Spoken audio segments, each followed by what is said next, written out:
Poland says 7 police officers were hurt in violent clashes with migrants at its border with Belarus. Yesterday, Polish security forces used tear gas and water cannons against migrants trying to enter the country. Belarus is accused of facilitating and orchestrating this crisis as retaliation against sanctions, a charge the country denies. Our Charlie D'Agata is near the Poland-Belarus border, where it is cold and getting colder. Winter is coming, Charlie. Good morning. It is coming, Tony. Good morning to you. Yes, Poland's defense minister said migrants have continued to attack that border fence again overnight. Those are his words, and he warns the standoff could last for months. The escalating migrant crisis at the border may be of Belarus's making, but the apparent plan to use migrants as a human battering ram has turned both sides into a battlefield. Polish police firing water cannon, volleys of tear gas, and a hail of rubber bullets sent refugees into retreat. Poland's harsh treatment of migrants has compounded the suffering of the most vulnerable people already living in medieval conditions in sub-freezing temperatures. We are like a ball in the stadium, Belarus and Poland.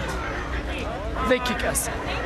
Polish border forces said this morning they had detected 161 attempts at illegal crossing, including 2 forceful attempts to cross the border overnight. For those migrants who do manage to get across, a different nightmare awaits, hiding out in the forest, dodging police who will haul them back to the border. And it feels like you're abandoning them. And they beg for help, yes? And I cannot do anything. Anna Albot is a Polish aid worker who's helped refugees all over the world. Now, the crisis is unfolding on her doorstep. There is probably around 1,500 people right now in the Polish forests.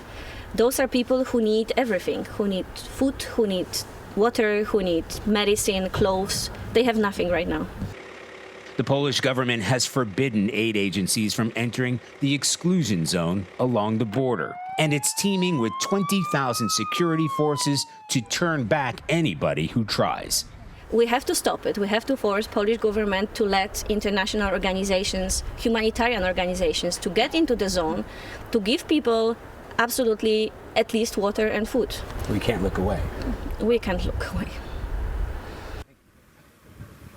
Now, there is some news to report. We're hearing this morning from Polish officials that migrants inside that border camp in Belarus are starting to be bussed away and that the camp is slowly emptying. It is unclear where they're headed.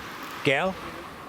Charlie D'Agata reporting from Poland. That was a very descriptive analogy he gave, guys. We're like a ball in a stadium getting kicked back and forth. Yeah, not a place you want to be. No, that's not good for anybody. Yeah.